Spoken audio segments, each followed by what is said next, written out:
Before we begin this review, I would like to address the fact that I'm sick. I haven't talked to this volume much today, so I don't sound all that sick, but like, if I sniffle or I cough in this video, it's because I am sick, not like sick where I can't like talk or I can't walk. Like, I can go to school and stuff like that. I can walk around, I can live life. It does bother me and my throat does hurt, but I can make a video. I'm willing to. And I've seen some 4 movies recently, so I'm going to talk about the 4 I saw. Here comes the money. Here we go. Money talk. Here comes the money. Money, money, money, Dollar, dollar. Dollar, dollar. So over the past, like, let's say, few months, I've seen a couple films. Obviously, I've seen a lot of films, but all these films are 2019, and they're not very popular, or they were popular. Point is I shouldn't review them. Now, you might say, wait, why'd you review Rocketman, though? Well, it's because I really enjoyed it, and I really felt like I loved the film enough where I was like, I should review that on its own. But most of these films, this is one of the real, because most of these episodes are just mediocre to garbage films I saw recently. This is an example where these films aren't, they're not, two of these are really good movies. The other 2 are not that. But the movies I've seen recently are The Intruder, which I didn't see recently. I saw the movie way back in, like, August 1st. I saw it the day Hobbs & Shaw opened up. So it's been a bit since I've seen it, but I'm going to review it because I can. I also watched, I watched Chasing Happiness. That was the one. Documentary about the Jonas Brothers. I watched Apollo 11, finally. And I watched Tall Girl. So yeah, let's get into all these films. So The Intruder is essentially what can be considered a horror film. It's not scary, but whatever. So essentially, there's this couple. They're very bland and generic, and what they're like is, hey, we want to go buy this. We want to go buy this house. We want to go buy a nice house in the woods, just relax. And they find this house in the woods, and they're like, okay, we'll go buy it. It's up in the hills in San Francisco. Very beautiful, nice area, and Dennis Quaid owns this house. Dennis Quaid, great actor. So they're like, okay, we're gonna, not actually in the movie, it's not supposed to be Dennis Quaid. It's not supposed to be that. I'm forgetting his name with this since it's been a bit since I've seen it, but they're like, okay, we want to buy that house. We want to go live in it. And he's selling the house. So they buy the house, yay. Then actually, the guy continues to creep on them. He's like kind of their friend, but he like creeps up. He goes into the house. He's just a creepy guy in general. And then you deal with your horror film that you've seen a million times, but you know, whatever. Let's talk about it. Okay, to get this out of the way, Dennis Quaid is freaking awesome in this movie. This is garbage. This movie, I'm just getting out of the gate. This movie is the worst movie on this video. This movie sucks. It is really only bad things. It's all very bad. But why this is probably the movie on this video that I have the least strong opinion on, because I really hate this. I don't even hate it. I think it's really bad. But just generally, Dennis Quaid lifts the film up a lot, because Dennis Quaid's character, it's Dennis Quaid. He's the only one who knows what film he's in. He's totally ridiculous in this film, and it's entertaining as heck. And he has like these moments in the film where he's like creeping down, he crawls down from the ceiling, and he just stands there and he makes these goofy smiles. He knows what film he's in, and it's hilarious. It's so enjoyable to watch him. That's the time when this film is strong. Whenever Dennis Quaid is on screen, the film is really strong. Whenever it's not him, holy crap, it's one of the worst movies of the year. This movie's like 50% like, okay, Dennis Quaid's enjoyable, but the rest of it sucks. Because the thing about Dennis Quaid is that he's good in the film, and he's enjoyable, sure, but like, it's not well written. The script of this movie's awful. It doesn't make any sense. His motivations are completely unclear. It's never scary. It's boring a lot of the time. But just for some reason, I can't hate on it. It's the same thing. You know, I was about to say it's the same thing with Countdown, but it's not actually, because I really look down at Countdown. I look down on this film, but it's like, there's some level of charm here. I don't really have anything else to say. I think this movie's garbage. Don't watch it. But there are some times in the film where I was like, okay, it's not the worst thing ever. And sometimes it is so bad it's good. It's not, as a whole, so bad it's good, but there are definitely scenes and moments. Somebody could watch this film and get a kick out of it and think it's hilarious. I didn't. I thought it was mostly boring and just, it's a terrible movie. It's terrible.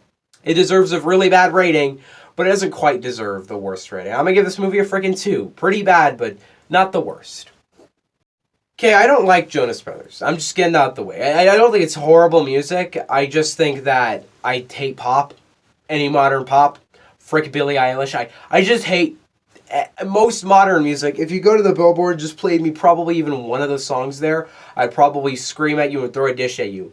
I think modern music is so much worse than what we had. Like, you might say, oh, it's only because you're only hearing the bad songs, you're not hearing the good ones.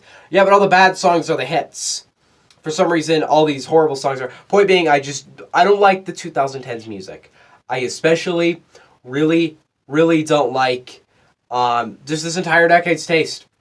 And Jonas Brothers is kind of part of that. It's also 2000s. It's just not my thing. I just don't enjoy it. And I didn't really know what to think when I watched this. I only watched it because Christian said on Twitter he's watching. I was like, whatever. I don't watch it. I didn't even know what it was about. Then I found it was about Jonas Brothers. I really enjoyed it, surprisingly. It's like, even though I don't love the artist, I can certainly respect the documentary about them. It's an interesting story. It's like, you know, the classic Fame story. You've seen a million times, like Bohemian Rhapsody, Rocket Man, Yesterday. Except for Yesterday's not great, but whatever. Like that whole thing. It's that classic story, documentary style, basically. And it's investing. It's not like... I don't feel like this film really impacted me or like took a new angle on something. It was just interesting and entertaining. I just enjoyed watching the story unfold. I think it's an interesting story. The Fame story will always fascinate me and also kind of inspire me. This film is also inspiring, I'll say that. Because the Fame story it's always very fascinating and really exciting almost to watch just like person just kind of blow up. Because how have all these Fame stories gone? Like, let's say Bohemian Rhapsody, he just exploded. It's like all the most famous artists of all time were like not popular one day, the most popular artists in the world the next. We took a lot of hard work to get there, but it's not a slow, you don't slowly rise to fame. You go to fame like that because, like in Rocket Man, he's not popular. Like, he goes to that club and then he plays, bang, all of LA and all of America loves him after that. And it's like that whole story where the blowing up part, I really enjoyed it. Not the blowing up, that sounds wrong, but whatever. I enjoyed this documentary, not like the greatest thing ever made, but it was very well done, very engaging. I enjoyed watching the story. I didn't even know DNCE, which is a band I do know. I did not know that was run by Jonas Brothers. That's cool. Overall, I enjoyed this a lot, more than I think I should have enjoyed it, but hey, you know, it was a solid documentary. It was very solid. I really enjoyed it. I'm going to give it an 8 out of 10. So, Apollo 11 is one of the most groundbreaking films of 2019. This film is not filmed because, I mean, technically it is, but it's not like they went out with cameras and they just filmed, like, it's not like they went out with cameras and they filmed actors on set. No, this film, so it's the Apollo 11 story, but it's all footage from it. Security camera footage, just news coverage footage. None of it, I don't think a single thing in this film is real. Like, I don't think anything they did in this film. Like, it almost felt like I was watching the entire event go down, and not in the way you watch, like, First Man, because within something like First Man, you're watching this event go down, and you're just, like, engaged in the characters in the story. I was just engaged by what was happening. Like, this film doesn't really have characters. It doesn't really have any of that. It's just, like, basically what if you were in the command center? You were listening and seeing everything that was going on for the entire moon landing. That's what it feels like. Like, you have all the audio. You got, like, it's all audio recordings. None of it's like, we went from this point to this point. It took us to that. Like, it's never like an actual document. I don't know if I call this a documentary. Don't think I would. Sorry. But I think the film is very, very good at being able to convey this entire story through just found footage. Now, I'm not going to say this film is as technically well made as something like First Man. It's amazing how they were able to even construct this film. But First Man is a lot more intense and a lot more groundbreaking. First Man, just when it steps on the moon, you're just like, whoa. But I personally like this film more because I just feel like it just blew me away. It took so much, like, First Man is a filmmaking masterpiece. Writing-wise, it's not literally the greatest film ever, but it's a really solid film even from the writing standpoint. I'd probably give it about an 8 out of 10. But the thing that's different about Apollo 11 is that this film, it's not even really written. There's probably no script for this film. It's just, let's take the footage and let's compile it together. And what is the story? 50 years in the making. I don't have that much passionate of an effect. This film I didn't think about it. I saw it last night. I haven't thought about it much. And that's not very surprising considering the fact that I watched Tall Girl like an hour later. But at the end of the day, this is not one of those films you sit on and you reflect on. You just, like, really appreciate it when you watch it. This is definitely up there as one of the best of the year. It's probably not in my 10 thus far, but it's close. It's probably around a number. It actually is number 11, the 11th best film of the year. Not intended. I'm going to give Apollo 11 a 9 out of 10. Now we're going to end with one. We're going out with a bang, guys. Tall Girl is a film I wanted to kind of watch for a bit. Like, not that, like, I don't watch much Netflix. So I'm going to try and watch some more Netflix originals. There are a couple this year if that come out that I haven't seen that I think I might watch. But Tall Girl, it's been a lot more popular than, like, the average Netflix film. Now, I guess the premise of the film is that there's this girl, she's 16 and she's 6'1". Yeah, that's a decent height. Alright, camera stopped again. So going back, so she's 6'1", which isn't the craziest height. It's tall for a girl in at least 16 years old. But just to be clear, 6'1" is not like, you wouldn't literally be like I'd look up to them, but like, just to be clear, when you watch me in this set, this is my actual height. Like, I don't stand up this way. I kind of hunch because I feel like my head's lower. It looks better when I do that. But like when I do this, it's like my hat is not even visible. It's barely visible in the shot if I stand normally, because I am not a short person. I'm around 5'11" or 10, around that area. And she's 6'1". Just to be clear, yeah, no, you would not be like towering above everybody else. There would be other kids around your height. Like, just point being, I am 5'10", so I'm like mostly the tallest kid in my entire grade, but I'm not like towering above everybody else. I'm barely taller than.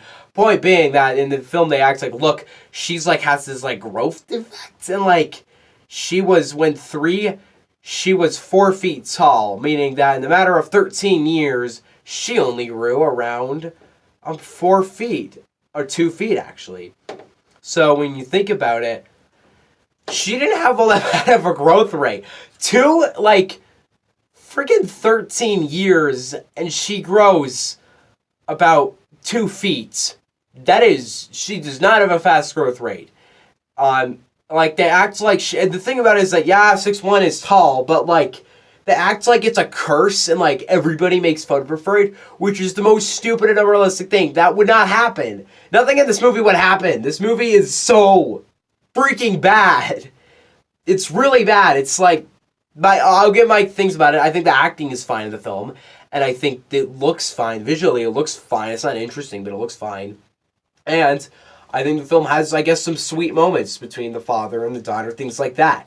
But besides that, this film is complete trash. Nothing in this film makes any sense. Like, okay, you think, like, once you see the first scene, like, once you see, like, the first couple scenes of the film, you're like, I know how this film is going to end. You know how the film's going to end. You have no idea how you're going to get there, though. Because the way this film gets from point A to point, because, you know, like, you got to get through the 3 acts. Just say A, B, C. A is first act, B is second act, C is third act.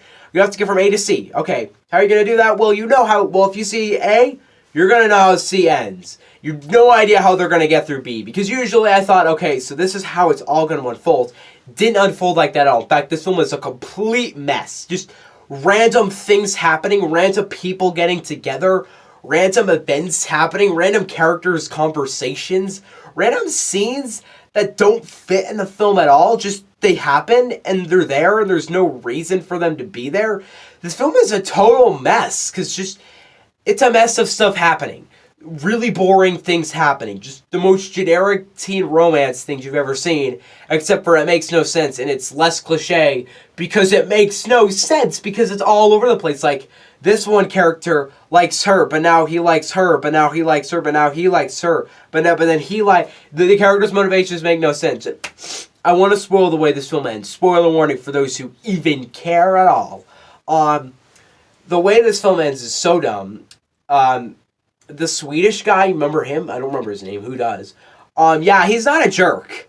He's actually the nicest character. He's actually the best character in the whole freaking movie. He's the only character who's nice and likable. Like, they do the point where it's like, hey, but he actually likes being popular more than he likes the girl. But at the end, he switches that motivation, and he's like, well, I'd rather be with you than be popular. That's the way it is. Like, he actually ends up switching the way. He actually cares for this girl. If you wanted to make this guy a jerk, you'd make her only think she's hot and only want to, like, have sex with her and make out with her.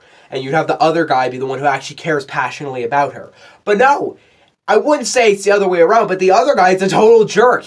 Whatever, the way this film ends is so dumb. It makes no sense. Like, those two, I don't remember anybody's names. Those two getting together makes no sense. It's the really undeveloped relationship that, like, was already killed in the middle of the film. There's no reason why she'd like him. There's absolutely no reason. Yeah, at the end of the day, this film makes no sense. It's boring, confusing, and lazy. It's sometimes charming, and the acting is fine. That's, like, more positives than I give most films this year. This movie's really, really bad. It's not good at all. The movie in this video I hate the most would be this one. Yeah, I'm gonna give it a 2. It's really bad. Yeah, there was some movies, some bad ones, but some good ones too. What movies have you guys seen? What do you guys think on these films? Whatever, right? If you've seen them, I don't care. See you guys next time. I don't have any new announcements. Yeah, bye.